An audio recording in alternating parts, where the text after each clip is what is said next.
The Dragon Ball franchise is an immensely popular cultural icon. I am very good at being a broken record when it comes to anything that I say. Just look at any example on any of my ongoing series, right?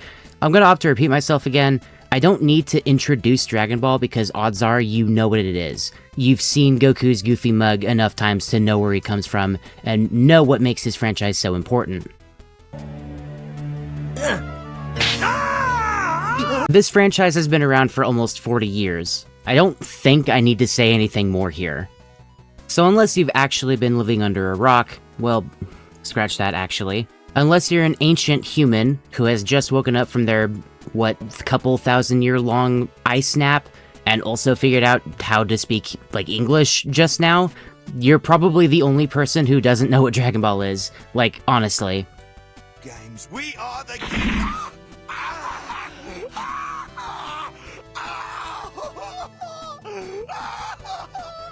So maybe you've watched one of its 5 or more series that it has. Maybe one of its several and counting movies. Or maybe you even played a Dragon Ball game. Because yeah, there are plenty of those to go around too. And as is the case with many licensed tie-in games, sometimes their quality can get kinda shoddy. But even if you don't know the first thing about Dragon Ball, let me bend your ear a while for possibly my favorite game that's ever come out of this franchise. But first things first, let me ask you a question real quick.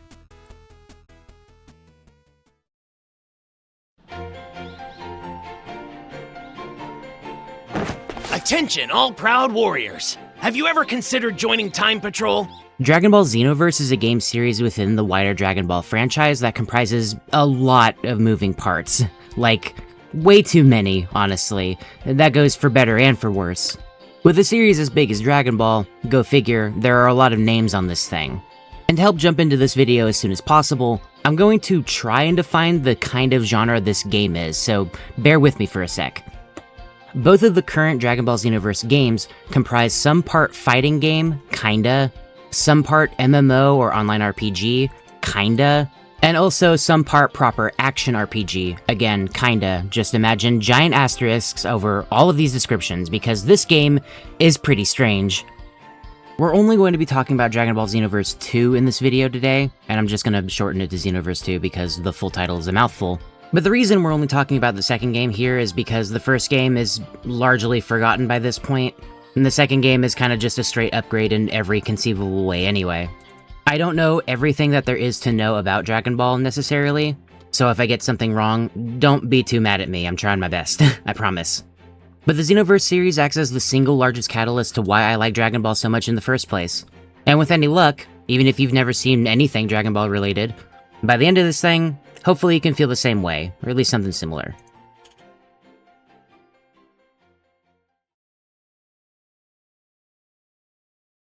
Can I talk with y'all for a sec?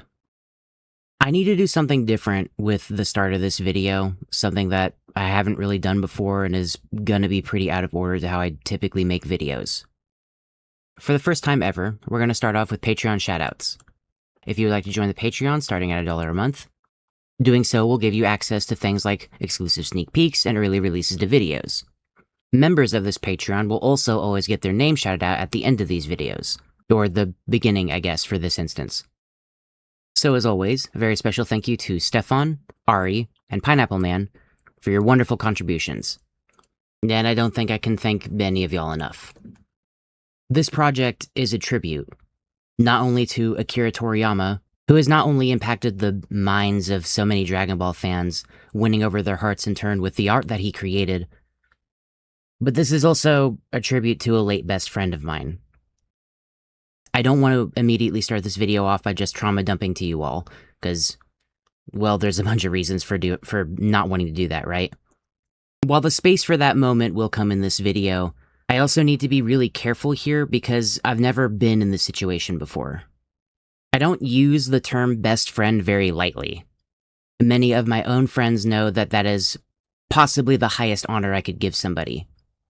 And how we met was initially through this game. He was a fan of all kinds of stuff. He liked Star Wars, Spider-Man, Mass Effect, really liked Red Dead 2 when it came out, but he was always a Dragon Ball fan. So this video is a tribute to him. I I don't necessarily feel too comfortable with giving out too many details about the circumstances or even who he was necessarily. I don't think that's in good faith or really good taste, especially considering his family. So I have to be kind of vague, and sorry about that. But I think it's for the best. There's probably a lot of people who are going to say, you don't need to do this, you don't need to put yourself through this, or this is stupid, this is unnecessary, but no, it is this time. And I'm gonna stand on that. The next time I bring it up again in this project, I'll make sure to give you ample opportunity so that you have time to click away and not be reminded of your own tragedy. This is, in every sense of the term, a thinly veiled coping mechanism for something I wish wouldn't have to happen. Please understand, if you are a person who has also gone through this tragedy, this one in specific, and you know exactly who I'm talking about, my intention is not to say anything disrespectful, and if I do, by complete accident, just let me know and I'll take down the video immediately, I promise. No contest. I promise this is the heaviest this video is gonna feel. But if I didn't say it now, it was going to weigh on me until I did, so I don't know. There you go, I guess. And now I have to get through this video without crying. Wish me luck, I guess.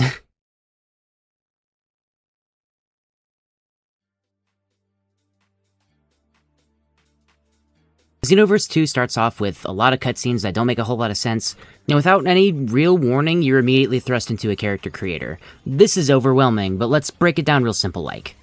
If the wider universe that is Dragon Ball is a foreign concept to you, don't worry too much about picking a specific race.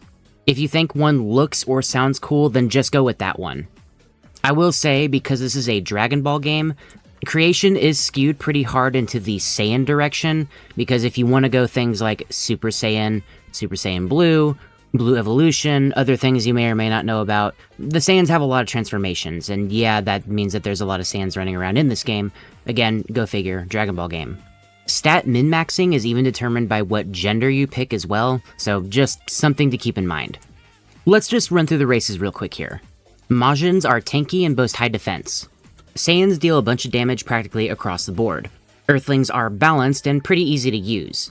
There's even a handful of people that'll say that they're overpowered, but these people are lame.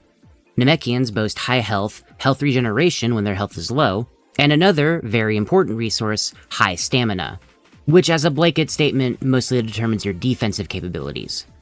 I'll elaborate more as we go on.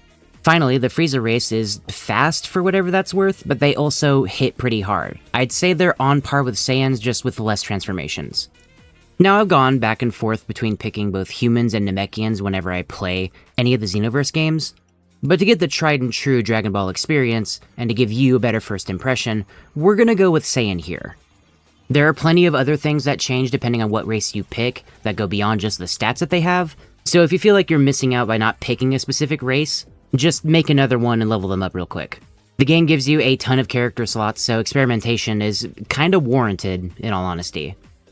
I opted to loosely base my Saiyan on my Earthling character for whenever I played this game on the PS4. Only made him a little older by giving him a beard, I guess. He's also a Saiyan now because I'm just gonna headcanon that he figured out he was a Saiyan, like, super late into his life. I don't know, something, whatever. We're making Dragon Ball OCs, it gets stupid, just let it be stupid. That's what Dragon Ball's all about. So we get done making our character, watch some more cutscenes, and finally touch down into Kanton City, this game's hub world. Before we get to do much of anything, this character, the Supreme Kai of Time, tells us to go look for another character, the Elder Kai. At the same time, we learn such riveting mechanics like checking the map, and talking to people. If you haven't realized it up until now, we're in the tutorial part of the game at this point.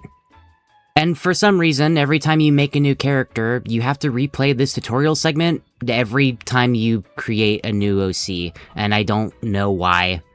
It's more or less just like a 10-minute time sink, which isn't like the end of the world or anything, but it does come off as strange and kinda dated. The only real tutorial part of this tutorial you can skip is the movement and combat portion of it, which out of all the things is probably the most important to learn, but I'm glad you can skip some of it if you're already familiar with the game. Look, none of this really matters. I'm a Saiyan now, I just want to go kick somebody's ass. Can I go do that already?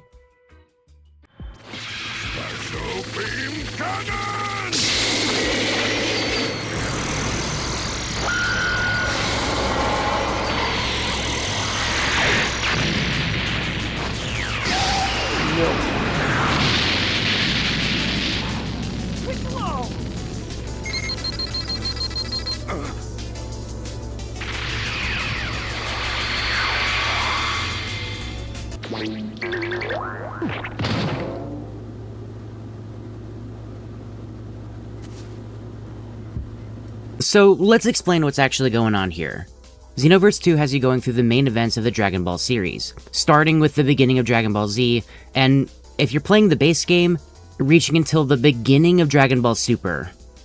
You play as a time patroller, a fighter who's supposed to go through the main timeline of these events and fix any temporal abnormalities that you may come across.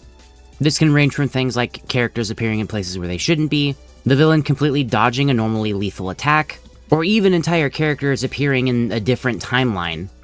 The plot is very fan service-esque, if that makes any sense.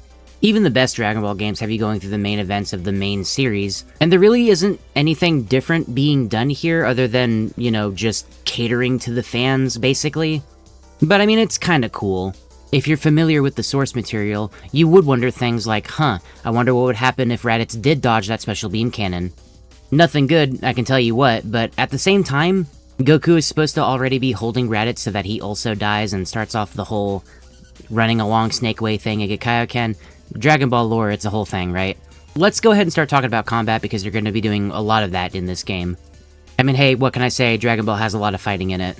The most impactful thing I can say to start off this segment is that this game plays like nothing you've ever played before. And I can say that with certainty, and complete confidence. Because this is only literally a good thing, at least I think so anyway. I can't necessarily get too much into the weeds here with how all the combat mechanics work, just because that would only be interesting if you were already into this game, right? But what I can start off in saying is that this is sort of the quintessential Dragon Ball simulator.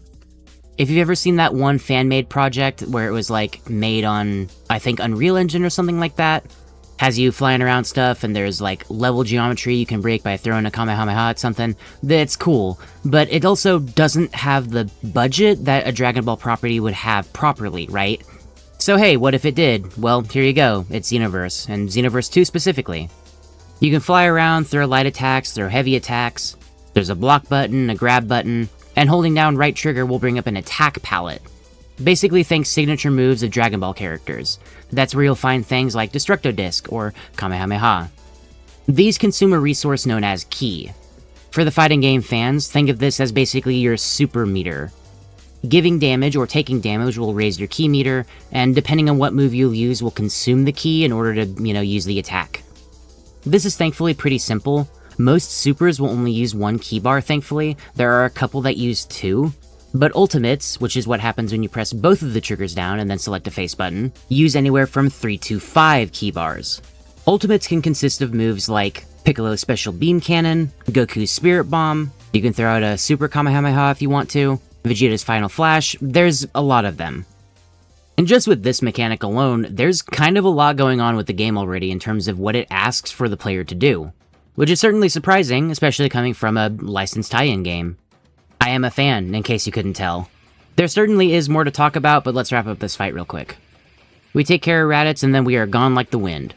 We're not technically a part of this timeline, so we kinda have to leave as soon as our job is done. Don't want any more complications in the timeline. But the main story is not what you're gonna spend most of your time doing in Xenoverse.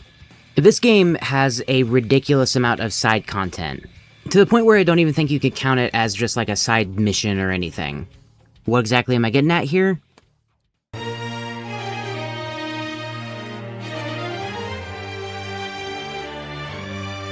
So before I actually talk about anything important here, I just want to mention that for some reason, every time you launch this game, the music starts out at max volume, and it's just this ridiculous guitar riff every time, just completely deafening you.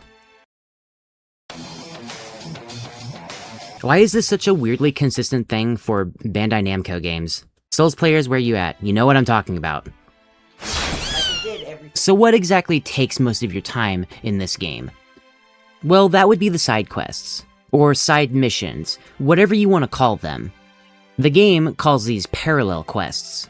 These have you participating in certain battles, pitting you up against various members of the Dragon Ball Z cast. Or I guess just Dragon Ball cast. Whoever the mission wants you to fight, basically. First and foremost thing I should mention, there are a lot of these quests, and none of them are particularly short. While there is sometimes unique dialogue going on in these missions, some of the parallel quests are set up like what-if scenarios. You'll do things like helping out the villains sometimes, or fighting characters that shouldn't be there. If this is starting to sound familiar, it's more or less how the story mode is set up, just in more bite-sized pieces. Or at least as bite-sized as Xenoverse wants to be, which is not very. All of these quests also basically lie to you, kinda. While you can just finish the quest normally, there is something referred to as an ultimate finish. Basically meeting certain requirements, typically having the supporting character be above a certain health threshold, will trigger an extra event where you fight more enemies. Now you might be thinking, wow, this sure does seem involved. What's the point of actually completing a parallel quest? Well, first and foremost, this is how you get more super attacks. There are other ways to go about getting more supers and even ultimates in some cases. There's a skill shop you can visit where you can just purchase the skills outright. You can go and request training from various members of the Dragon Ball cast, and a whole bunch of other various examples. But I mean it when I say that most of your time getting these skills is going to be done by playing the parallel quests. Now this isn't a particularly huge issue at first. So far it's just been play the game and you get rewarded for it, which, you know, that's how video games work. However, the biggest word of warning I can give you if you're a new Xenoverse player or potential Xenoverse player is that this game has a lot of grinding involved. Depending on who you ask and seemingly what day of the week you ask them, some people will just outright say that Xenoverse 2 likes to waste your time. And yeah, it can kind of feel like that. Do you happen to remember when I was talking about the tutorial lasting way too long, and the fact that you have to repeat it every time you make a new character? If you just want to play the character, and that's all you want to do with them, then playing optimally, if you want to call it that, you can get that character up to snuff in about 10 minutes. Again, if everything goes right and you know what you're doing. However, getting the skills in the parallel quests, or the clothing pieces, or the artworks, or the super souls, these are all based off of a drop rate, and some of these are astronomically low rates.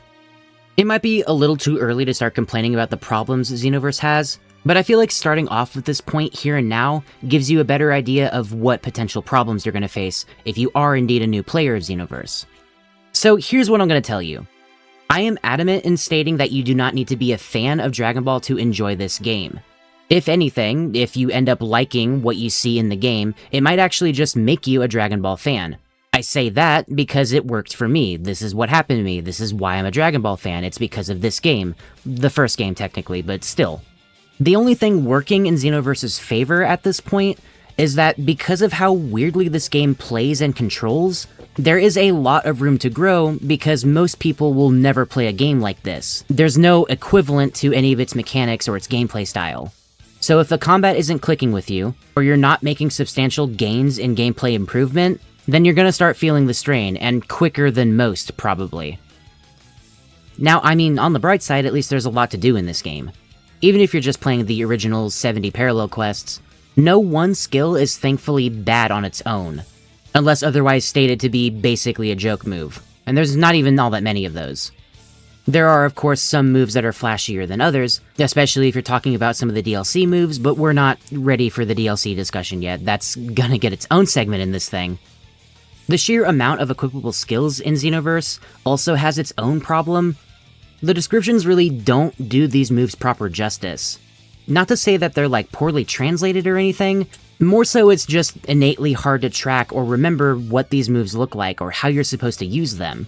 Everybody knows what a Kamehameha is supposed to look like. I'm gonna shorten them to Kamea from now on because that's what I always do when I'm talking about it with my friends. And you can use them on knockaway attacks, right? Puts a little bit more pressure on the enemies, and it's a really simple way to expend a key bar for some extra damage. But what about the litany of other lesser-known moves?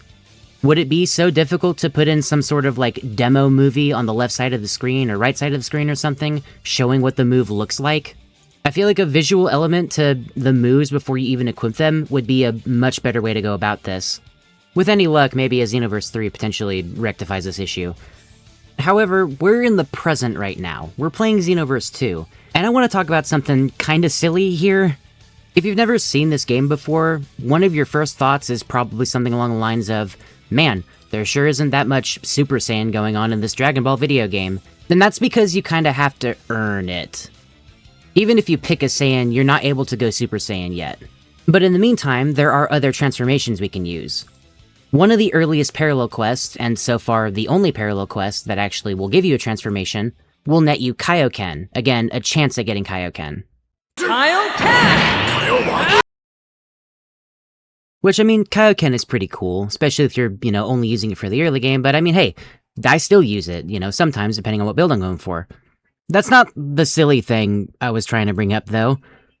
Because one of the other transformations you can get, possibly your first one, is Ultra Instinct. What?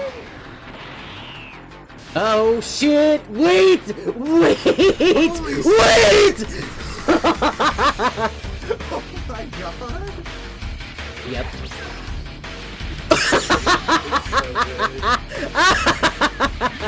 I don't know who decided it would be a good idea to get Ultra Instinct this early. Literally all you have to do is beat the Frieza Saga in the story mode, then talk to Jiren right underneath the Time Nest. From there, the fight practically wins itself.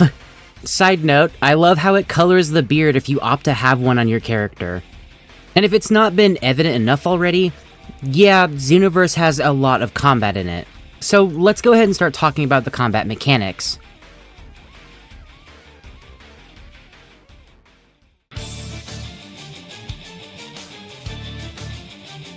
In case you were wondering, by the way, no, that's not the only time I'm going to be using TFS clips.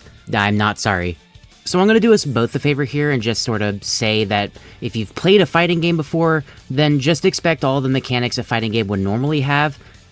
You can do things like block, grab attack, heavy attack, light attack. Things I roughly went over in the intro, right? Getting a feel for movement and flying around is going to be a thing I can't really describe to you.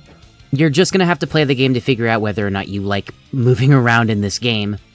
On that note, I guess I can also throw in here that Xenoverse 2 comes with a free demo.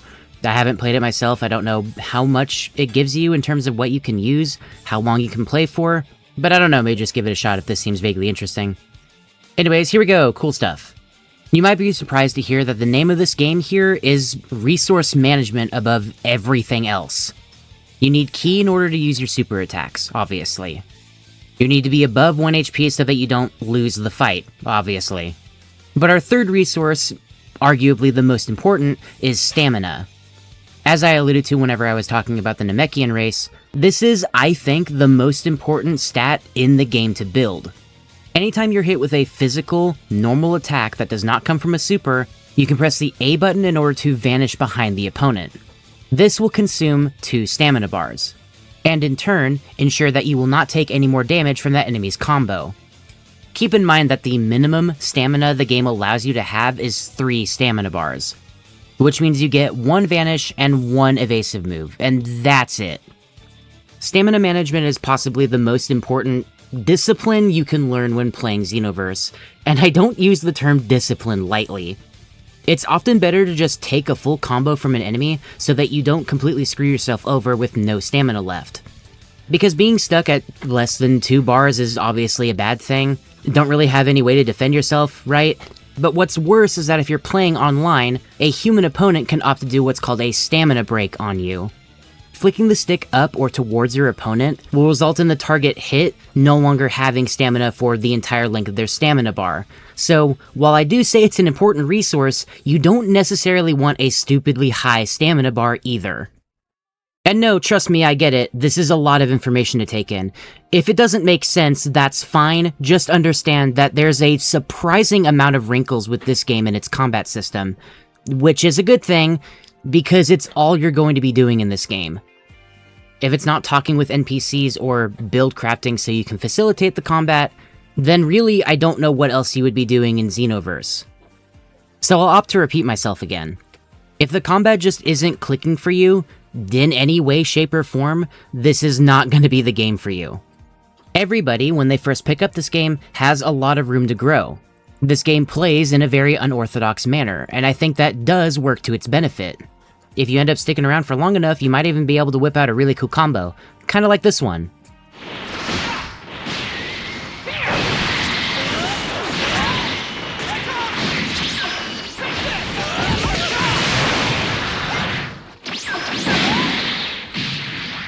The combat in this game tickles a part of my brain that no other game has been able to even remotely touch.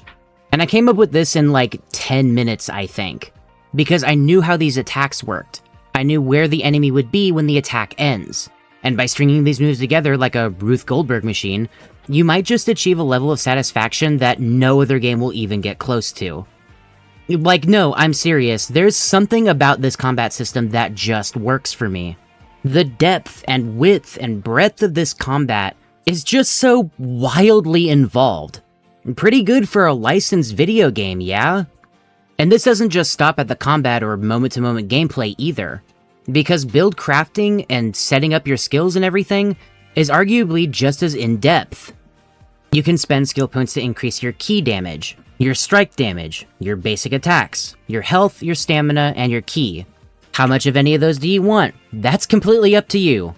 Couple all this with skills having some unique properties associated with them, such as some of these skills lasting so long that you can actually allow your stamina to recover while the attack is going off, and things like Super Souls, which, when you meet a certain criteria based on the soul itself, will trigger these other effects that can give you just a massive range of different things that they can offer you.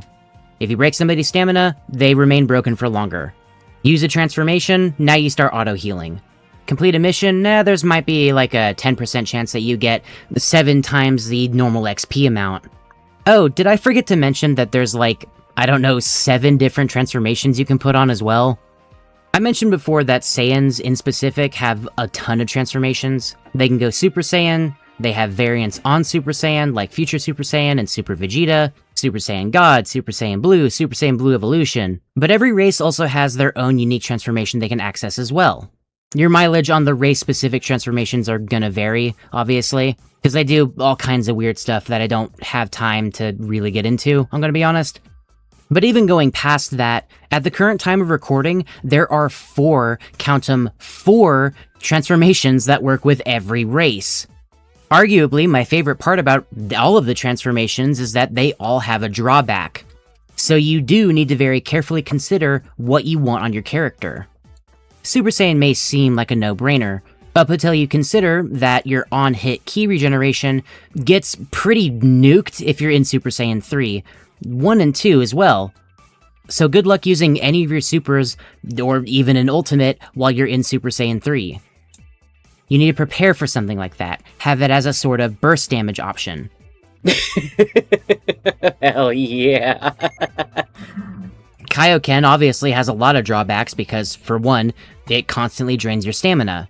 In turn, it makes it to where all of your damage is increased, and also makes it to where Z-vanishing becomes cheaper the more you move up in Kaiokens, basically. So like Kaioken times 1 does 1.5 stamina drain per Z-vanish. If you move all the way to times 20, it becomes free. And Kaioken is still one of my favorite transformations just because I know how it works. You can intentionally stamina break yourself in order to get all of your stamina back within a reasonable time frame, which is made easier to do using Kaioken. And this is called a stamina reset. Do you get it now when I say this game is complicated? Even transformations like Super Saiyan God and Potential Unleashed don't seem like they have any drawbacks associated with them, except for consider the opportunity cost. You could be doing more damage if you use different transformations, because these ones intentionally give you less stat modifiers when you have them on.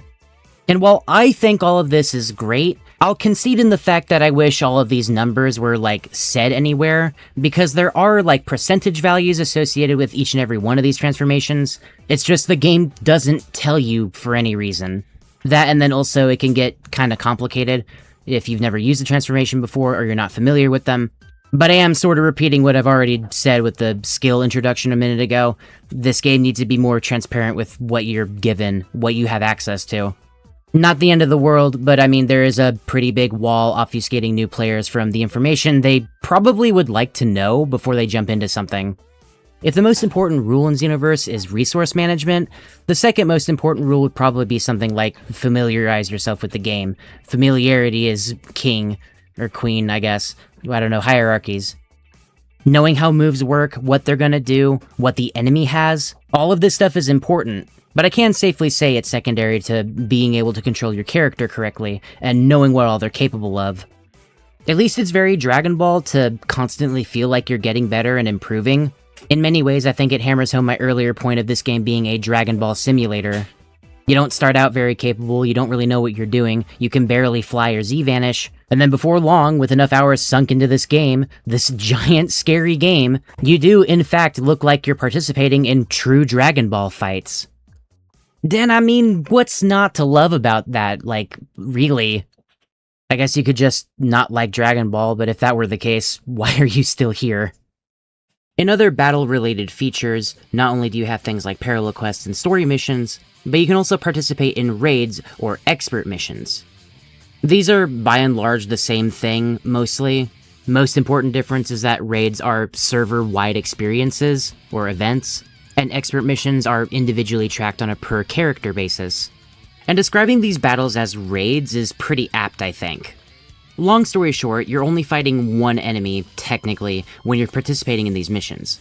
They have a ridiculous amount of health, as well as other little gimmicks that make them harder to hit, or just fight on your own. Also, they do a ton of damage. Yeah, it's not exactly conducive to a solo playing experience. Hence having, 6 team members on these missions. Depending on how mean the game wants to be, some of these raid opponents might have Ultra Instinct auto-dodging. Which all that really means is that you can't use basic attacks or strike supers, so it's key spam all the way. Unless your role in the team is to be the tank, in which case, probably equip Ultra Instinct yourself or just use Super Guard. Either way, you're probably going to want some way to restore your ki, like equipping a charge skill, and just as well having some way to restore your health. Some of these missions will let you use healing capsules, which are outside items you can take into a fight, and they'll just do things like restore your bars, your health, your ki, your stamina, all that good stuff. There's also a couple moves that restore your health in case items are turned off for a specific fight, so hey, that's pretty cool too. Fair warning, the expert mission Extreme Malice is a random spike in difficulty and a pretty sizable barrier in terms of you progressing through what I'm going to call the chain of expert missions. Most of the time you will be fighting just one raid enemy, but there are a handful of expert missions that'll have you fight multiple super strong enemies.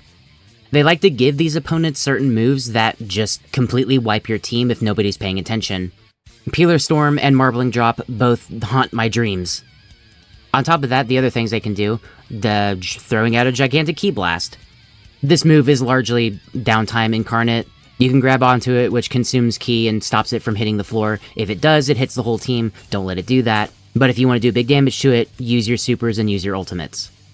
And no, I'm still not done with the raid enemies, because the other things they can do is send you to an alternate dimension where you have to do a solo fight against a related enemy before you can join the main fight again.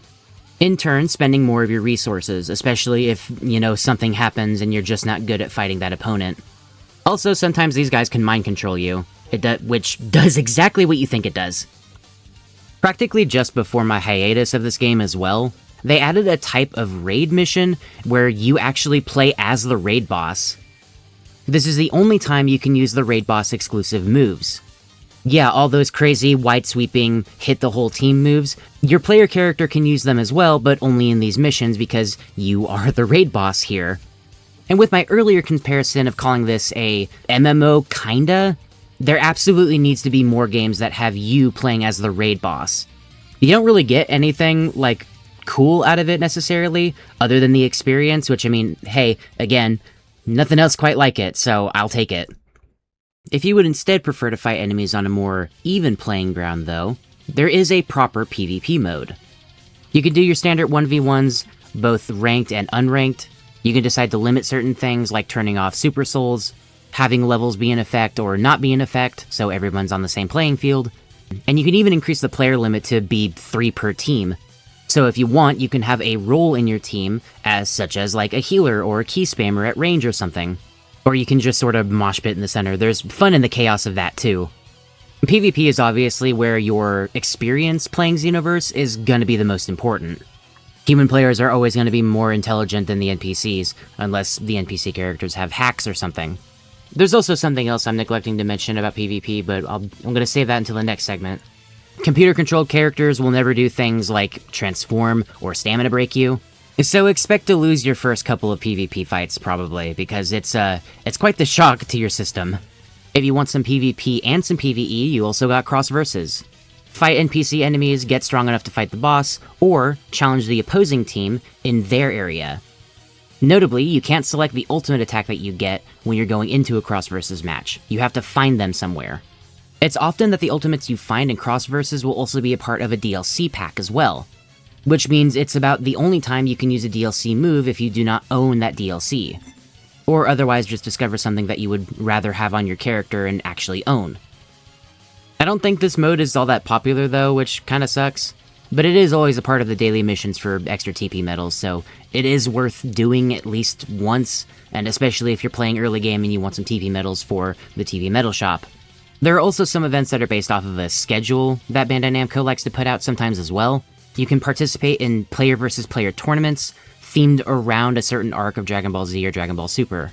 Thankfully, the rewards from these are not all that amazing, it's just an extra nickname if you get a high enough rank.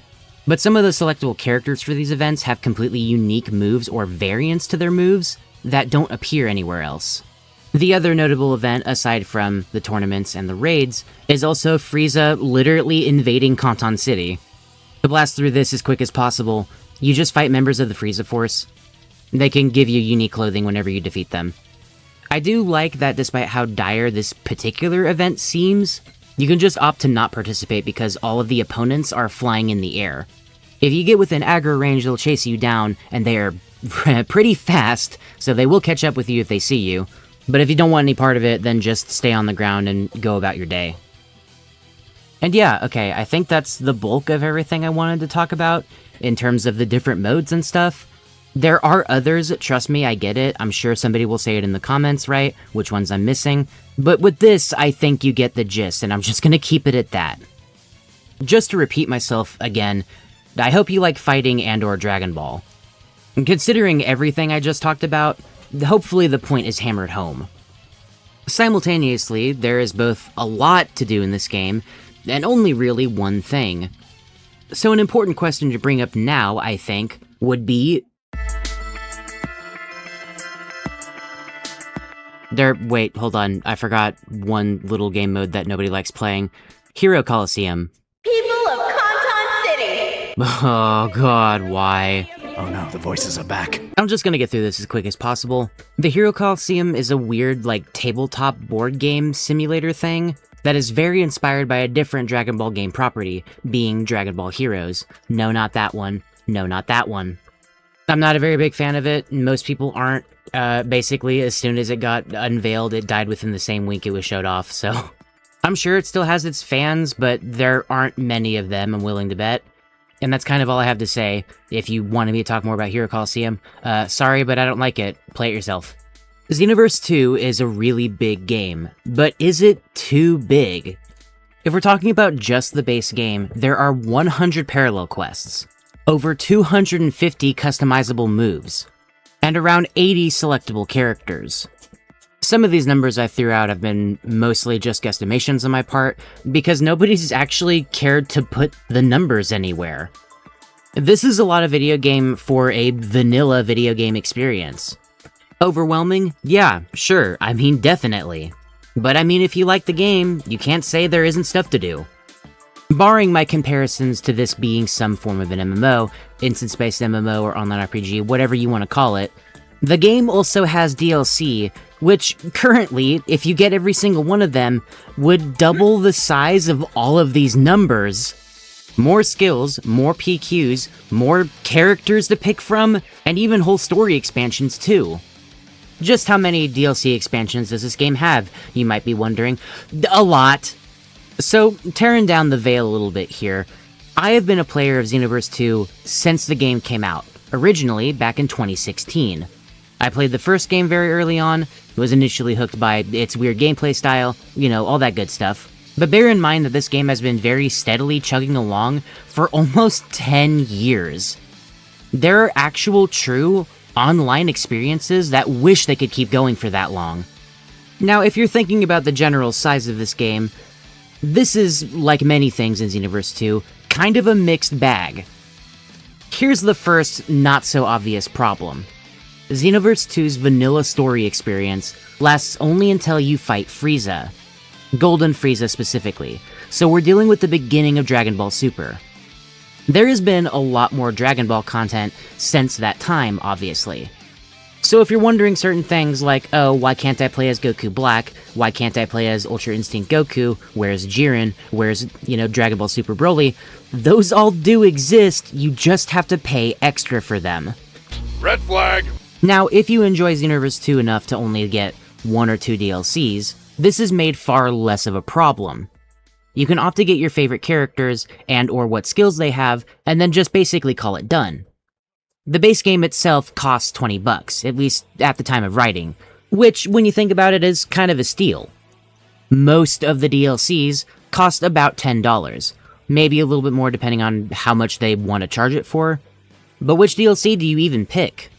How do you know you're going to use a certain skill in a DLC pack, or a character, or a parallel quest, or the infinite number of other things these DLCs offer to the game?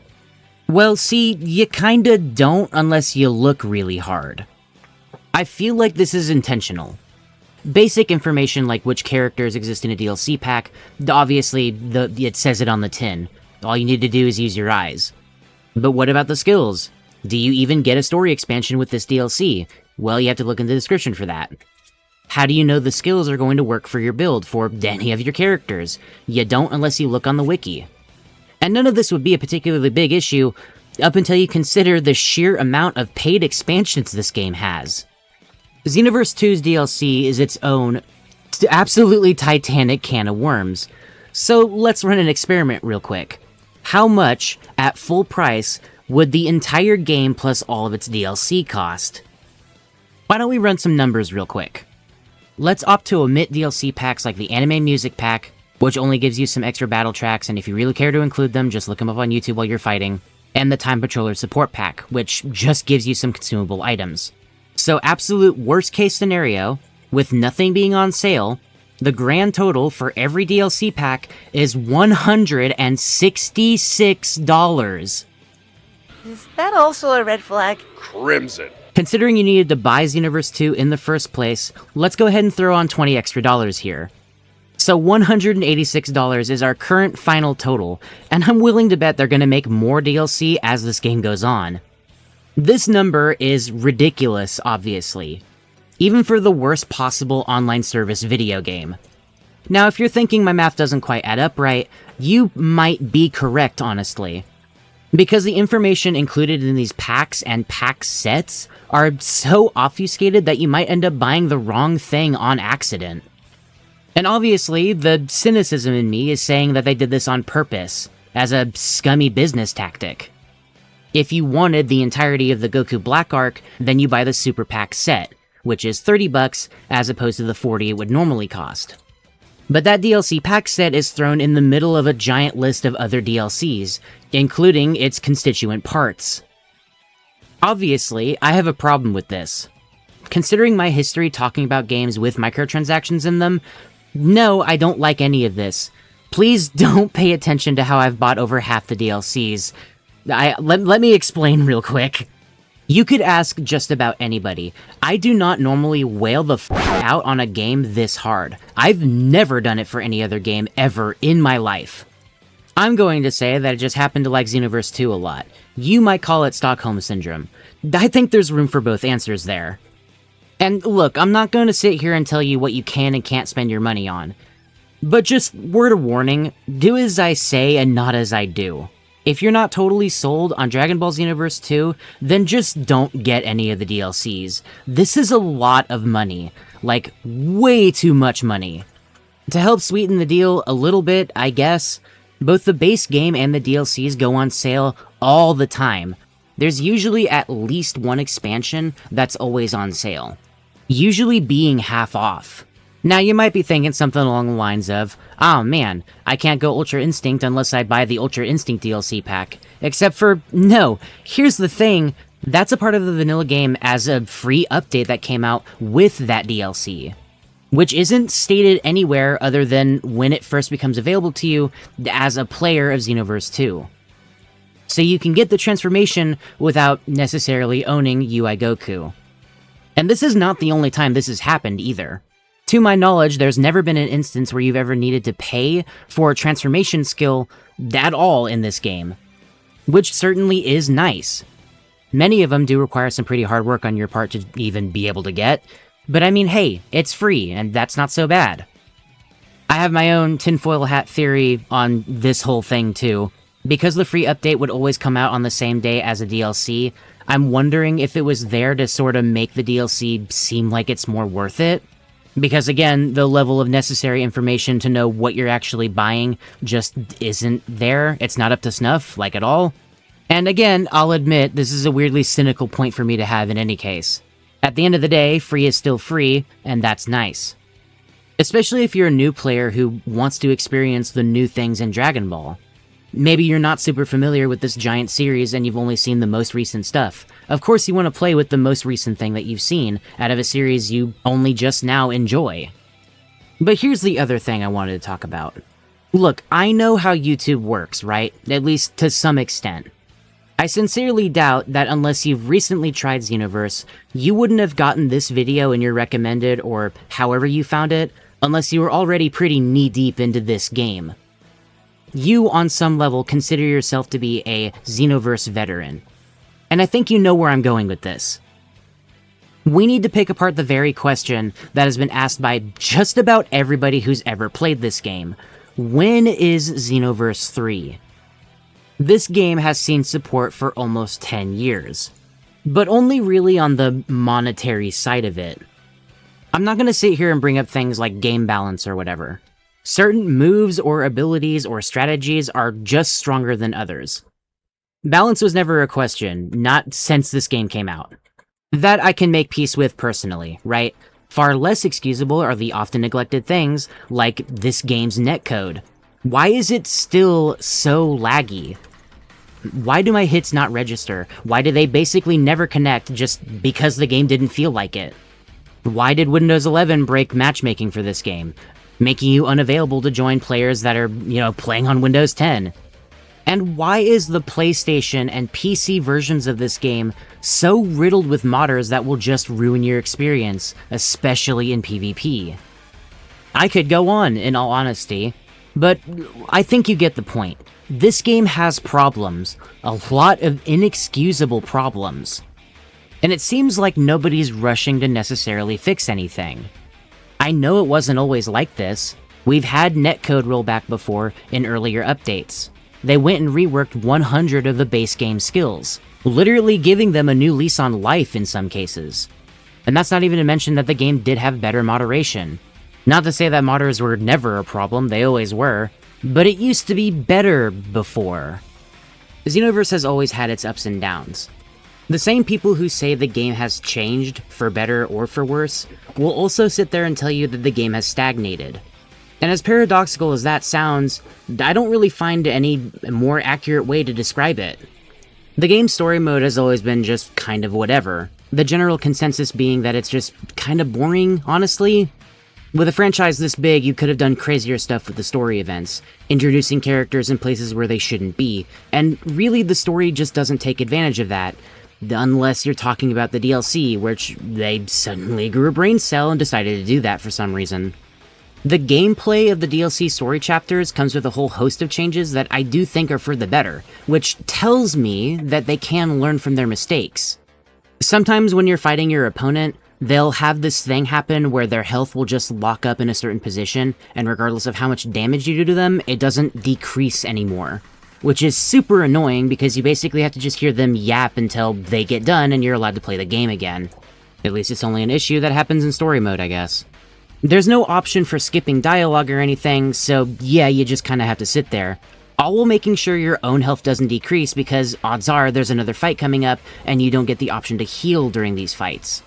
The DLC story missions, the Future Saga chapters, have their own pretty interesting fix for this. Instead of simply making the enemy invincible, they just have a bunch more defense, so you still feel like you're contributing to the fight because you are actually doing damage to them. As well as just having the fights be more dynamic, like the enemies do stuff, they'll throw out a scripted ultimate or they'll transform or something. And these are all welcome changes just because it makes the combat and the story less static feeling. However, as it currently stands, there's been no effort to retroactively put any of this into the vanilla game's story. Is it because they don't care? Or is it because maybe we're moving on sometime soon? Look, the elephant in the room here is kinda twofold. People have been speculating on the release of Xenoverse 3 practically since the game's first DLC. We just don't know when, or if really, a new game is gonna come out. I don't plan to necessarily throw my hat into the ring on this point. Odds are I'm just gonna get it wrong because everybody else has, at least so far anyway. The only, and I mean only real lead we have at this point is the 40th anniversary for Dragon Ball. First things first, hey wait Mr. YouTuber guy, I thought you said this franchise was around for almost 40 years. Yeah, well, it took me a month to get this video done. So, now it's closer to 40, sorry. Anyways, the point that I'm trying to get here is that the director for Xenoverse 2 did come on stage and announce a new game. They did not specifically state what the name of the game was, only its project name, Year 1000. This is the part of the video that's going to age the worst by far, because we're going to sit here and make a vague prediction on a game that hasn't come out yet. So no more beating around the bush. Is this Xenoverse 3? I mean, maybe. I guess. The timeline and namesake year are accurate, if nothing else. And the guy being showed off in the trailer does seem to be some sort of custom character, like Xenoverse 1 and Xenoverse 2 before. And even if Project 1000 isn't necessarily a new Xenoverse game, it might have something to do with Dragon Ball Online, which is a proper MMO that only lasted for a couple years. DBO's inspirations are all over the Xenoverse franchise anyway, so even if it isn't a proper sequel, I'm willing to bet it'll still carry some of its spirit, at the very least. Is that a safe and maybe even somewhat boring guess for me to have? Well yeah, maybe. But at this rate, I'm just kinda tired. And really, I still like Xenoverse 2.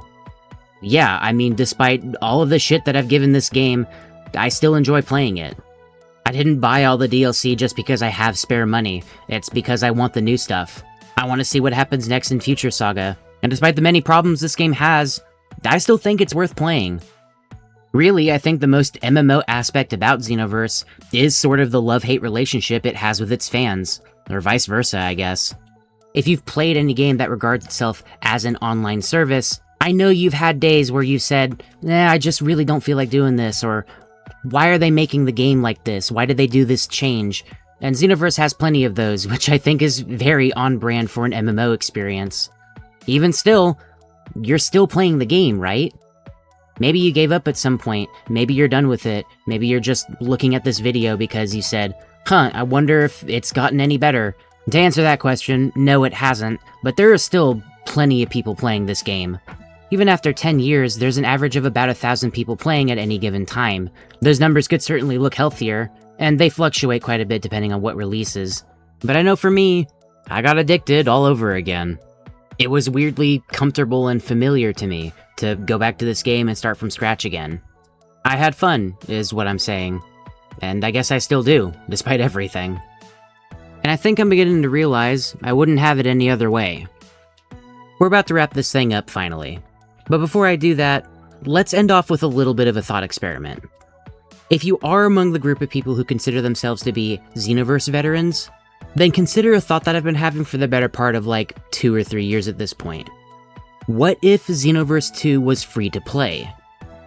I'm talking exactly as the game is right now, but just remove the $20 price tag. Without really stipulating on the potential issues of this, I don't really see it as like a big problem or anything considering most of the game's revenue comes from the DLCs. From the way I'm thinking, if you want more people to play the game, then just remove the barrier to entry. Maybe this thought is more wishful thinking on my part, but even still, with the game being around for as long as it has been, I don't think it's really out of the realm of possibility. But I don't know, maybe that's just me. Let me know what you think about it, I guess. Dragon Ball changed culture forever, both for me and so many other people who grew up with this franchise. I'm just glad we live in the world where we get to experience this story on our own 2 feet. In a manner of speaking, anyway. Akira Toriyama created a world truly worth talking about, even now, to this day. And I'm just glad there's an experience that lets us truly live it. So yeah, what do I think about Xenoverse? Well, if you're looking to experience the truest Dragon Ball experience imaginable, play a game the likes of which you've never played before, or otherwise just try something you never thought you would normally enjoy, then maybe give Xenoverse a shot. Although, odds are, you probably already have, and you've made up your mind already. So, with all that being said, I guess I'm gonna go ahead and get out of here. But not before I fulfill a promise. So for some of you, I hope to see you again for something completely different. As always, I hope you enjoyed, and have a good day, everybody.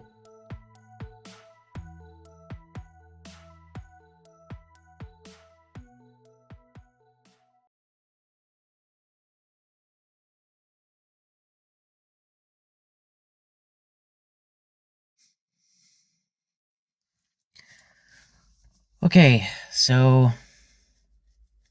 here comes the hard part, I guess. This is going to be the final warning for the video and for the event that sort of kicked this whole thing off. If you don't think it's necessary, or you don't want to see this part, whatever reason you might have, here it is, and that's going to be what the rest of the video is about. I don't know how long this segment's going to take. I don't even really know where to start, if I'm being honest. But, it's necessary. I think it is, anyway. So me and my friend started our relationship, by first going to a movie theater at one point. At the time, we went to go see, I think it was the Assassin's Creed movie that was being shown at theaters. I don't remember what year it was necessarily. I know that we were both in high school, right? And barely knew his name at the time, didn't really have too many things to talk about. We just both liked Assassin's Creed for what it was worth, back when it was still something to be a fan of, I guess. We didn't really talk too much at that point, but that's when we both first met. Friend of a friend sort of situation. And after we got done, talking at one point, after we got done with the movie, we would fast forward, we're going to fast forward here a little bit to some days after. So, closer to the final year of my high school period, right? I went to this program known as Excel, which is basically like an alternative school program, essentially. It's a place where you would want to get out of school as early as possible, even if your grades were bad. So it was a lot of, kids dealing with teen pregnancies, or people who were moving at some point and just wanted to get school done and dusted, essentially. But some people would just opt to be there just to get school out of the way, and I was one of the kids that would be able to do that. I met my friend there again, after not talking with him past that first movie theater stint, and we ended up talking here and there until finally one of his friends was talking about Dragon Ball at some point. Like I said, he was always a Dragon Ball fan. So when it came to the scenario that he was bringing up, I think he was talking at that point something about Gogeta, I think, which is one of his favorite characters. And I overheard the conversation, and being the only person in my friend group to have played Dragon Ball Xenoverse, I said, "Hey, so do you play Dragon Ball Xenoverse too?" And naturally, he said yes. Pretty much the rest was history at that point. Well, our friendship grew very quickly from that point on. So, Xenoverse 2 at the time was still a pretty fresh experience. Our friendship was largely defined by that game's existence, at least whenever it first started. We would talk about other things, of course, like a more natural relationship would be. But it was during that time, where we would talk about certain things regarding the game and the lore, because, I hadn't really seen the show that much. I didn't read the manga. And he was basically a massive repository of everything Dragon Ball related. And it was cool. I always like seeing people who are passionate about the things that they enjoy. It's one of my favorite things even now, even if it's a person I don't really know, it's just like, oh, they like this thing. That's cool. I want to hear about it. I basically always do. I guess that's why I like YouTube video essays so much, Going back and forth, talking and deepening our relationship in the way that we did, he embodied a lot of the things that would make sense for a Dragon Ball character in some ways. He always talked about being better and being a more complete person, and would strive to do right by him and all of his friends. It was a quality that I have a lot of respect for even now. One of my many hobbies was sparring and martial arts. And while I don't know anything on the official level for that, you're not gonna see me in an MMA ring or anything. He was the person that taught me fighting is okay, sparring and combat is okay, and it's a completely valid way to express yourself in a way that words can't ever. And there's something beautiful about it. We ended up sparring and ended up taking it more seriously as our lives went on. We would experiment and come up with our own techniques and stuff. And maybe it sounds silly, maybe you don't really get it. But like, in every sense of the word, we saw each other as rivals. It was cool. After we both got out of high school, there was a period where, like many, kids that get out of high school, we didn't really know what to do with our lives. My parents had moved again for the upteenth time, and I was no longer near any of my closest friends, which always stings.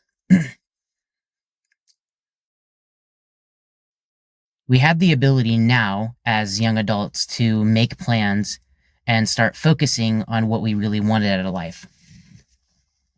And what all of my friend group wants, even to this day, is to remain in contact and help each other when it's needed. It's not easy being a person of my age group, mid-20s, to live in this world now. I don't know if it ever was. I can't speak on behalf of other, generations, but I can't say I've been having a very easy time with it. I have days, where things aren't so bad, but it's a whole thing. And having people you can confide in and people who will help you is something that should never be traded. And I'm glad I have friends that are so respectful and supportive of whatever I might come across. Me and him figured out that when we were together, we were basically unstoppable. We could get practically any job that we wanted. We would constantly keep ourselves entertained, speaking and talking well into, the middle of the night about any manner of things. One of the earliest experiences back when we were in high school, so let's go back for a sec, was a magic system I had come up with for a universe I wanted to create, a story I wanted to tell. At the time, I didn't know that he wanted to be a writer, and he was immediately all for the idea and how the concept works. I don't have the ability to talk about it now because it's an idea that I want to take into the future, but if and when I get to the point where you see that final product, you'll know what it looks like. And I just hope that it's as cool as we all think it is. But no, back into our adult lives. We ended up doing a lot of self-discovery with what we could handle and who we wanted to be. Getting our own vehicles, finding our own place to live, establishing connections and understanding that we can't always get the things that we want. Life's curveballs being thrown our way, all that good stuff. But there was a couple instances where we would end up being roommates in whatever circumstance we could find ourselves in, where it would be allowed, Being a part of a group that you can really confide in, makes you a more complete person. With him, my rival, my best friend, a person that I could talk to for hours and hours, and somebody who really just understood who I was and what I wanted to be. I don't know. It's something that words really can't properly describe, I don't think. Maybe my lexicon is just bad or limited, but maybe you know where I'm getting at. Maybe you know what that feels like. Naturally, we would have instances where we move away from each other. We would try our own hand at respectively living our lives in the ways that we thought was for the best. And it wouldn't always work out.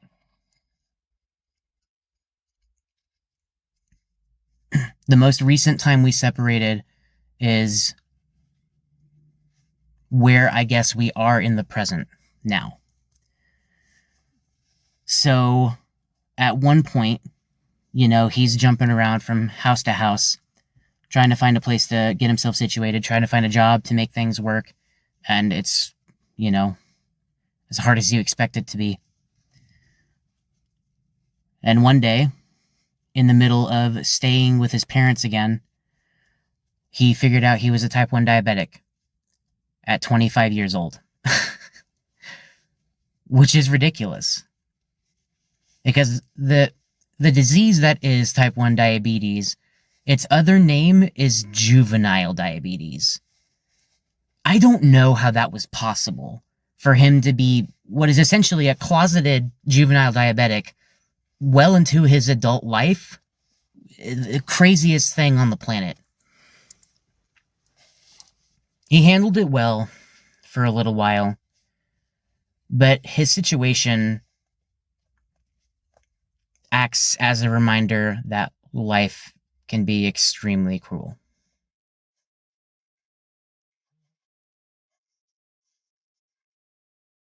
I'm just glad he passed away peacefully. He deserves some kind of reprieve. Life has always dealt an unfair hand to him.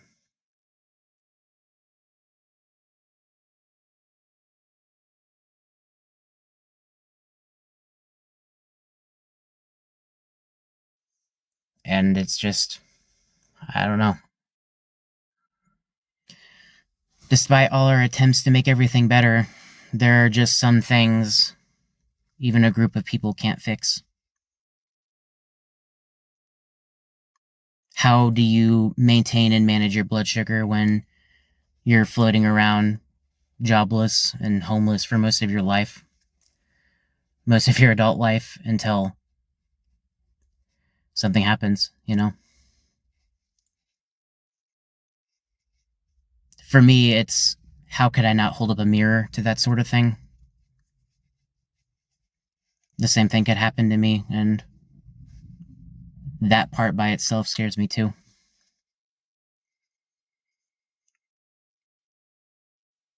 I joined a Discord call with his group of friends, separate from mine, on the day after it happened, the day after I got the news.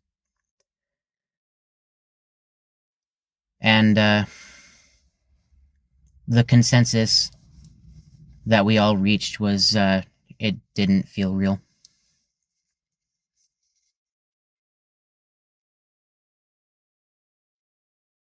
Like at any moment, he would just jump out from behind a corner and go, "Haha, hey, look, guess who had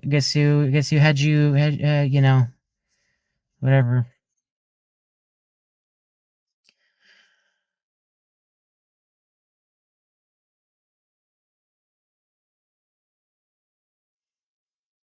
I'm sorry if a lot of these details are vague, but privacy and all that, you know?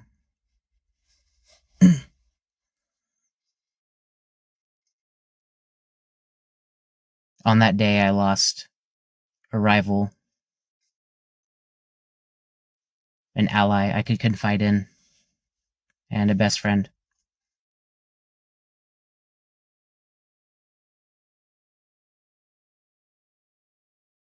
I just hope it's the worst I ever have to feel. Because I know it's going to happen again. I'm wondering what impact I'll leave when I'm gone. Not that I have any plans to do it anytime soon or anything. I've got too much shit to do as it stands. Can't afford to just give up.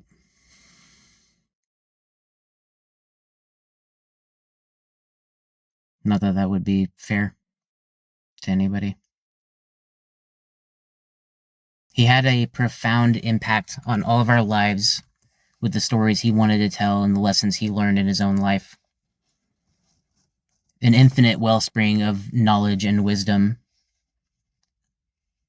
sharing his experience and the experience he's clung on to from others who told him, you know, don't be like me, or here's what you need to do. He was a man wise beyond his years. Still is, I guess. He fought every day to make sure that the lives of those he cared about was better.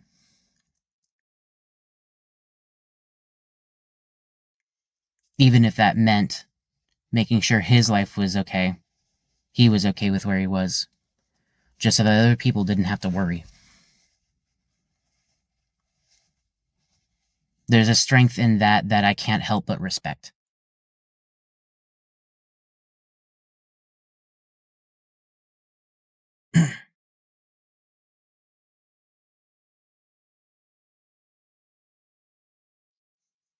There's a large part of me that feels like I owe a lot to him, you know?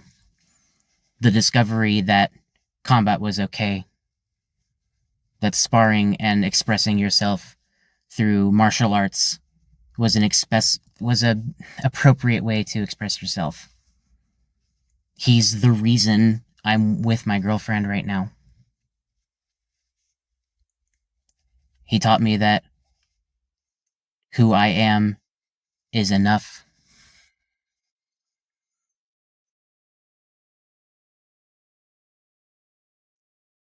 And when I was about to give up, he pushed me to keep going.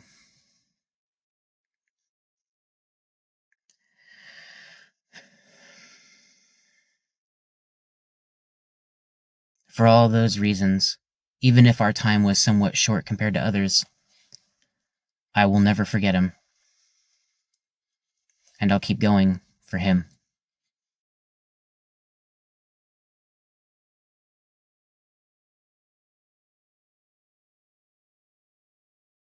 And Tyler, if you find any way to watch this any form at all, just save me a seat when I get there, okay? I miss you, man.